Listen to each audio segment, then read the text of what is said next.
Supreme court ने भी बार लगा दिया। मोहन भागवत लगातार कह रहे हैं कि हर मस्जिद के नीचे शिवलिंग क्यों खोजना और खोदना, और संभल में लगातार जो मना किया जा रहा है, संभल में लगातार वही इम्प्लीमेंट हो रहा है, खोदा जा रहा है। कोई संघ का कार्यकर्ता या बीजेपी का कार्यकर्ता कोई मस्जिद के नीचे नहीं खोद रहा है। जो भी खुदाई हो रही है, जो भी सर्वे हो रहा है, कोर्ट के और कोर्ट संविधान के तहत काम करता है। अगर उदयनिधि स्टालिन कुछ गलत करेंगे तो ये एक्शन का रिएक्शन है कि योगी आदित्यनाथ को भी गलत करना पड़ेगा और करना चाहिए। संविधान का रक्षक किस आधार पर कहा जा रहा है? और दूसरी बात यह है कि तमिलनाडु में तो उदयनिधि मारन के खिलाफ तो कोई आंदोलन हुआ नहीं, तो क्या वहां के हिंदू उत्तर भारत के हिंदुओं में फर्क है क्या? The government is dealing with the movement of RSS, they forcefully want to make this country Hindu राष्ट्र और want to impose Hindu culture. No government will tolerate this.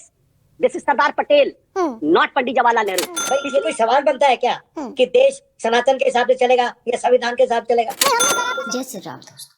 संभल में मंदिर और बाबरी मिलने से पूरे देश की राजनीति गर्म है। विपक्ष को पेट में दर्द है कि संभल में खुदाई क्यों हो रही है।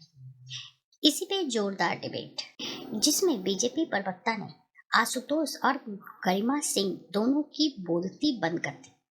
तो आइए देखते हैं जोरदार डिबेट। मुझे आज तक समझ में नहीं आया ये सनातन वर्सेस संविधान की बात कहाँ किसने कहा है। संविधान क्या कभी भी बीजेपी या राष्ट्रीय स्वयंसेवक संघ ने संविधान के खिलाफ कोई वक्तव्य दिया है क्या? सनातन के पक्ष में दिया है, लेकिन संविधान के विरोध में कोई भी वक्तव्य नहीं दिया गया है। यह स्पष्ट होना चाहिए। तो ये आपसी परस्पर विरोध की बात कहाँ आती है? और सनातन में तो संवैधानिक मूल्य जितने भी हैं, एक मिनट जी प्लीज, संवैधानिक मूल्य जितने भी हैं क्या? मैं प्रैक्टिकलिटी की बात कर लूं अगर, उसमें तो बिल्कुल अलग तस्वीर दिखती है कि भाई सुप्रीम कोर्ट ने भी बाकायदा बार लगाया। सुनिए ना सर, भाई सुप्रीम कोर्ट ने भी बार लगा दिया। मोहन भागवत लगातार कह रहे हैं कि हर मस्जिद के नीचे शिवलिंग क्यों खोजना और खोदना, और संभल में लगातार जो मना किया जा रहा है, संभल में लगातार वही इम्प्लीमेंट हो रहा है, खोदा जा रहा है। कोई संघ का कार्यकर्ता या बीजेपी का कार्यकर्ता कोई मस्जिद के नीचे नहीं खोद रहा है। जो भी खुदाई हो रही है, जो भी सर्वे हो रहा है, कोर्ट के और कोर्ट संविधान के तहत काम करता है।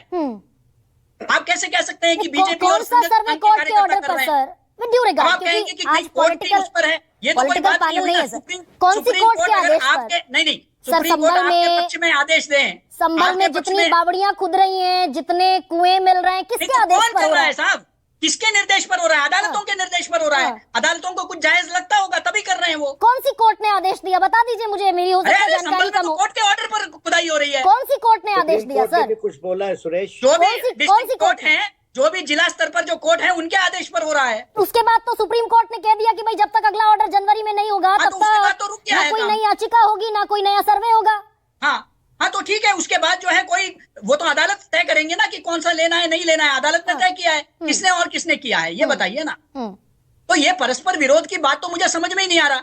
ये सनातन परंपरा देखिए, कॉन्स्टिट्यूशन के जो हमारे फाउंडिंग फादर्स है, उन्होंने तो इस सनातन परंपरा से वो इतने संतुष्ट थे हजारों सालों से, चाहे वो पारसी हो चाहे यहूदी हो, उनको अगर कहीं विश्व में जगह मिला जब उनको प्रताड़ित किया जा रहा था, वो भारत है। और इस वजह से संविधान जिन्होंने लिखा, जिसमें बाबा साहब अंबेडकर जी जिनके नेतृत्व में लिखा गया, उन्होंने स्वयं सेकुलर शब्द को जो है शामिल नहीं किया। शामिल जो है आपातकाल के दौरान उसको शामिल किया जाता है, क्योंकि उनको पता है कि सनातन जो परंपरा है उसमें ये शब्द जो है वो एक्सट्रेनियस है, उसकी आवश्यकता नहीं है। अच्छा सर, तो इसलिए ये परंपरा रही है। तो सनातन और संविधान के बीच में क्लैश कहां से आ गया? ये जी सुरेश, क्लैश इसलिए आता है जब उत्तर प्रदेश की विधानसभा में संवैधानिक पद पर बैठे हुए उत्तर प्रदेश के मुखिया योगी आदित्यनाथ खुलकर हिंदुओं की वकालत और मुसलमानों की मुखालफत करते हुए दिखते हैं। क्लैश तब आता है। नहीं, तब गरिमा जी, जब दयानिधि और जो उदयनिधि मारन जब सनातन को एक बीमारी कहता है, कोविड के साथ तुलना करता है, डेंगू के साथ तुलना करता है, वो भी तो मंत्री हैं। बिल्कुल गलत कहते हैं। उदयनिधि स्टालिन बिल्कुल गलत कहते हैं। Who is advocating Udhayanidhi Stalin?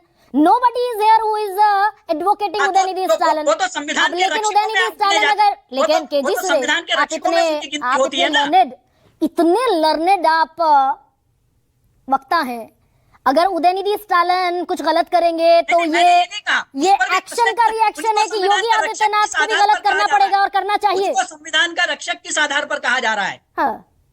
सिर्फ इसलिए क्योंकि वो भाजपा का मुखालफत करते हैं, इसलिए? कौन कह रहा है संविधान का रक्षक उदयनिधि स्टालिन को? अरे ये संविधान का पक्षधर पूरा इंडिया ब्लॉक को कहा जाता है। तो इंडिया ब्लॉक में से किसी ने उदयनिधि स्टालिन को सपोर्ट नहीं किया। हाँ एवरीबडी रिफ्रेन्ड फ्रॉम दैट तो स्टेटमेंट। यही मैं बता रहा हूँ ना, चाहे ओवैसी हो, इस तरह के वक्तव्य हर जगह से आ रहे हैं। तो आप सिर्फ ये कहें कि तो उस उसे वजह से मतलब संविधान उसे को खतरा यानी है। कि केजी और नहीं, अब क्या गंभीर सवाल पर आ असदुद्दीन ओवैसी गए। ने क्या कहा, अकबरुद्दीन ओवैसी ने क्या यानी कहा, केजी सुरेश, बताइए ना। सुनिए ना तो सर, इस सुनिए, वजह सर, से सुनिए, संविधान सर, या सुनिए। लोकतंत्र खतरे में है, मैं आपसे। मानने के लिए तैयार नहीं हूँ। सर, एक चुनाव सेकंड। में कई लोग कई किस्म के वक्तव्य बनाते हैं, व्याख्यान देते हैं, उसके आधार पर अब हमारे भारत के संविधान खतरे में है। तो आपने देखा बांग्लादेश में सत्ता परिवर्तन वहां कैसे हुआ और भारत में कैसे हुआ, ये आपने देखा।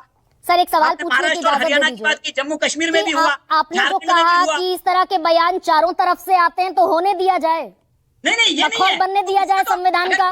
अगर उस पर कोई शिकायत करे और कानून जो भी निर्णय लेना है लेना। अब भाई लेकिन कानून ये नेताओं बताना का कि है, अब इसमें कौन कहाँ संविधान शिकायत किसके करेगा। जिम्मेदार लेकिन है?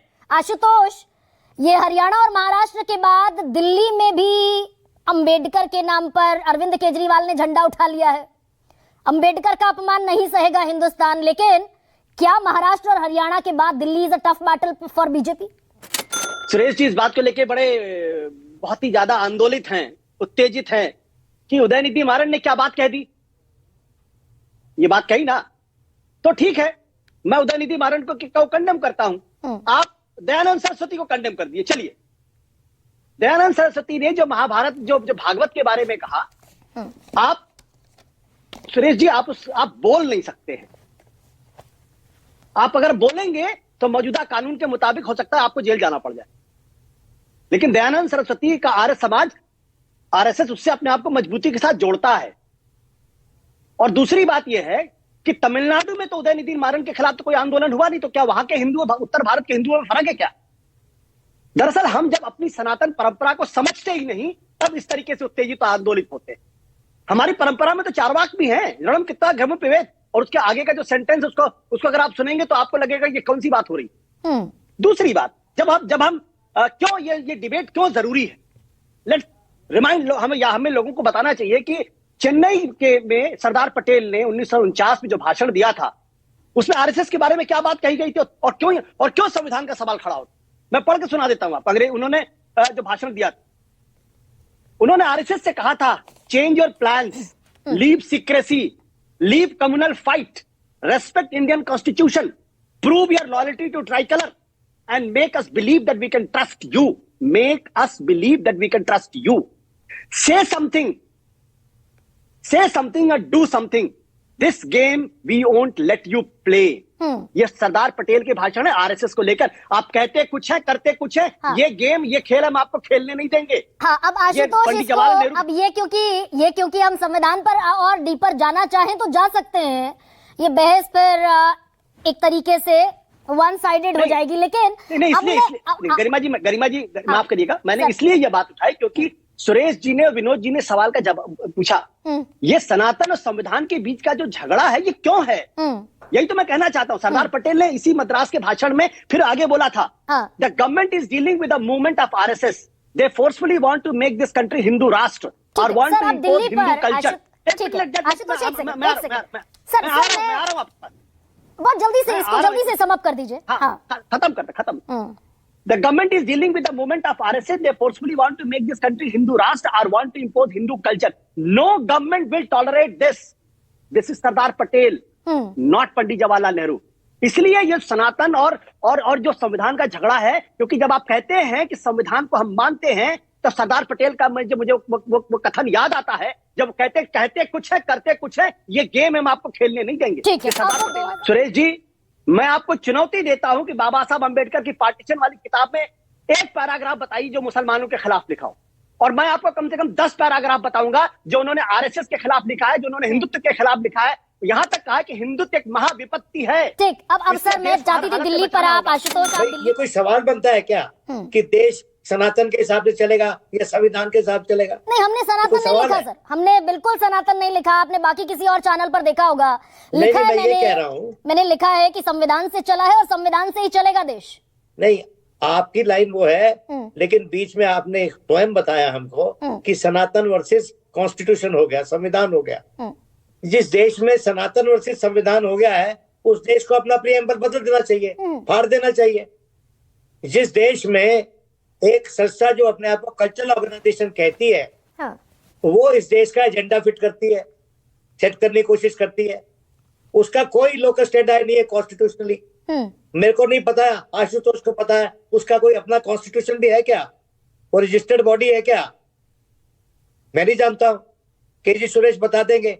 वो लोग कैसे हमारी कॉन्स्टिट्यूशन पे वो जो है उस पे महारत हासिल करके या उस पे वन अप होके इस देश में एजेंडा सेट करना चाहते हैं?